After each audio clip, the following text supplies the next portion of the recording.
All right, what are we up to today? Well, I've got my coffee in my elbow, my other camera here. And as you can see, things have changed quite significantly. We have a beautiful morning here at about 8:30 in the morning in Mount Hood National Forest. I've got a couple things to do today. The focus of today's video is, whenever you buy used stuff, there's always stuff you didn't think of.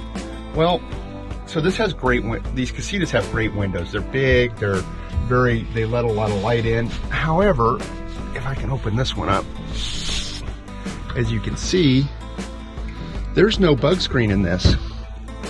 There's what used to be bug screen here. And so I think I'm going to remove some screws. It looks like they're screws, hopefully, and see what kind of framework that is. I have installed bug screen in the past, you know, like in screen doors. And so I think today's adventure may be disassembling this and messing around with getting some new screens installed. Words are difficult, so stick with me.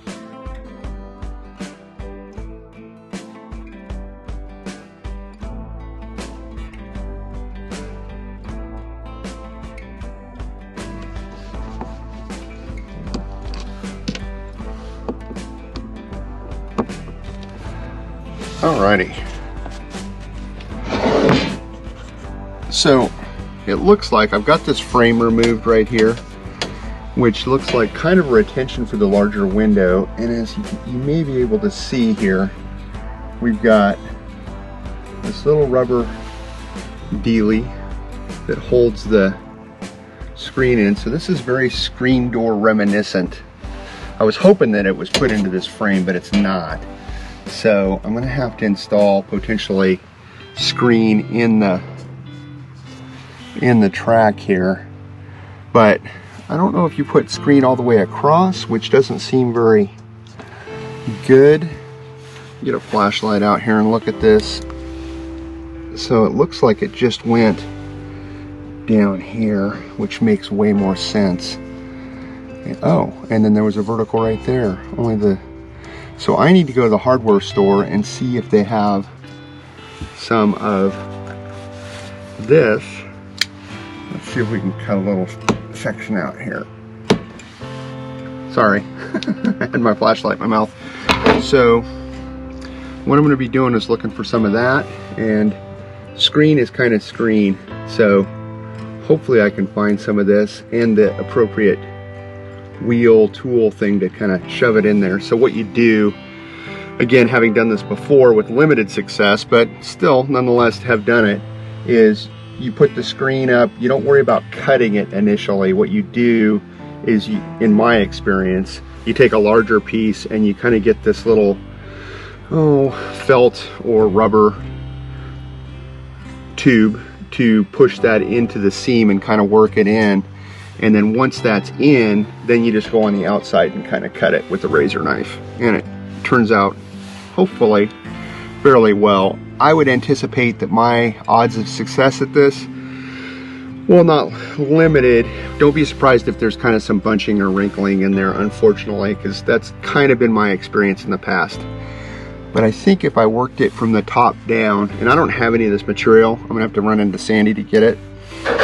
So I will bring you back when I have a better idea of how we're going to attack this, but now I have a better understanding of what's necessary.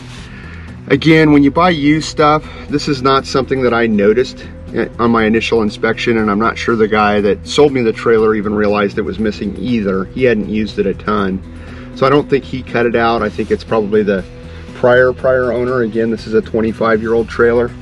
So let me bring you back, and hopefully we've got some materials to work with.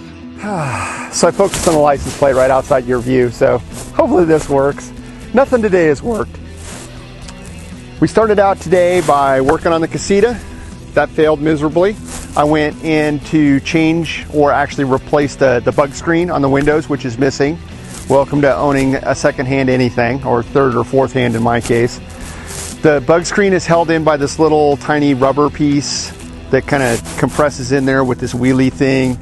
These are highly technical terms, I understand. So anyway, of course it's a Casita. So does it use the standard one or any one of the 3 or 4 standard ones? that would be negative. So I'm gonna have to, it's called anyway, it's a rubber thing that shoves into the window frame.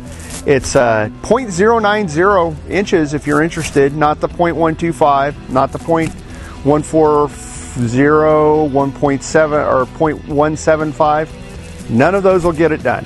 0.090 as near as I can tell, but more to come on that later. Anyway, so I thought I'd do a little bit of driving around this afternoon, and I failed miserably because we're here on Still Creek Road, and you can see me and you can see the car right here, but right behind you is, I don't know, a foot, 18-inch ruts down this roadway. Actually, maybe a stuck vehicle down there. I don't know nothing about that, but so anywho, I'm not going to drive through 40-degree rotten snow. Anybody that's driven in the snow knows exactly what I'm talking about. Call me lazy. So Dana and I are flying to Florida, down to Jacksonville. I have sent a couple messages to a guy who I follow his channel down there to see if he wanted to get together and shoot some stuff. I think we have some stuff in common. I'm not going to name the guy out because he seems like a super nice dude, or at least in his videos he is. I probably seem like a super nice guy in my videos, and that may not be accurate. I hadn't really thought about it in those terms. Anyway, follow along. I'll probably do some travel vlogging because when it comes to marginal content, my low bar to anything, I guess, just can't be low enough. So maybe I'll try to do some travel vlogging. I'm a little embarrassed to talk about myself in airports. I'm not embarrassed to talk about myself in most cases, but in public, I should say. So anywho, I hope you're well. I hope you've tuned in for continuing, I guess in this case, non-adventures here in the Pacific Northwest. It's, as you can see, still raining, still snowing. I'm still wearing a down jacket, so spring hasn't exactly hit where I'm at. But I hope it has where you are. And I hope it's, you know, fair winds and bright skies and that sort of thing. And I'll probably get back to you from Jacksonville. So I shot a lot of footage today. None of it's usable. If you've ever tried to do this sort of thing before, you probably get what I'm saying. But again, I thought I'd put something out. I'll probably publish something later this week. Maybe I can cobble together some stuff while I'm down in Jacksonville. We'll see. But in case I don't, please tune in again next week for more marginal content, because I do have a lot of fun making these videos, and I hope you have fun watching them.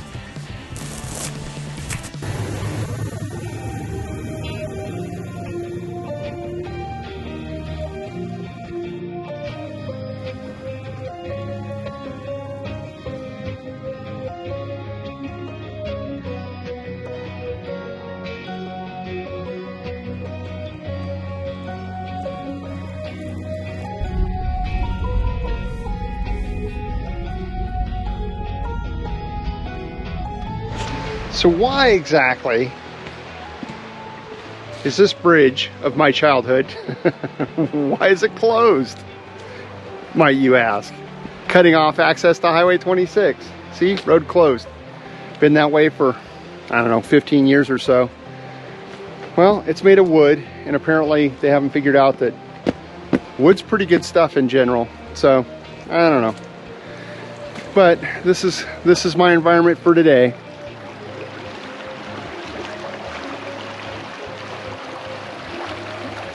I don't know if you guys can see that.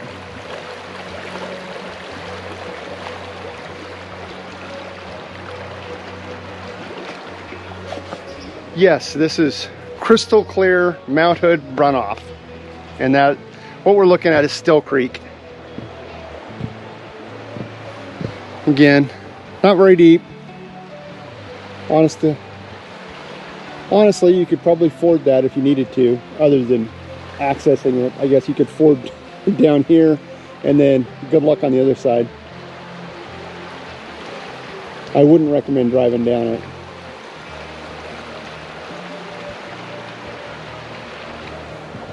But yeah, a mile that away, right behind the camera, is Highway 26. Instead, we get to take the perilous little twisty mountain road out.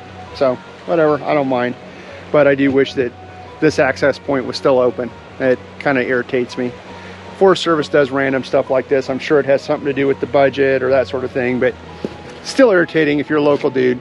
They closed Road 19. This is Road 20's closed. There's a bridge out up on Barlow Trail where I want to film a series of videos this summer.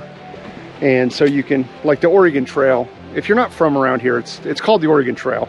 But Sam Barlow built a toll road over Mount Hood, and you can still drive on part of it. In fact, the house I grew up on, you know, half a mile behind me, was on the Barlow Road. And it was basically a series of roads that he made, toll roads that, you know, if you had a wagon, you could pay him and come across his cleared out road, near as I can tell. Tollgate campground's right over here behind me. You can't see it, but commemorating that toll road. And so this summer, like I said, I plan on taking a couple trips up on, where you can access the first 5 or 6 miles near Mount Hood Meadows, or you can bypass that through White River and access it. And I'll probably take it out where the Barlow Road basically turns to the Oregon Trail, in my opinion, is on the north side of Mount Hood or the east side of Mount Hood. And as it goes east, and maybe we'll chase that out to Doofer or one of the other small town. Womack is another location. Anyway, it's the way the wagon trains from the Old West came to the Oregon Territory back in the day. Pretty interesting. And like I said, I literally grew up feet from it, so it was kind of cool. And we're close to the end.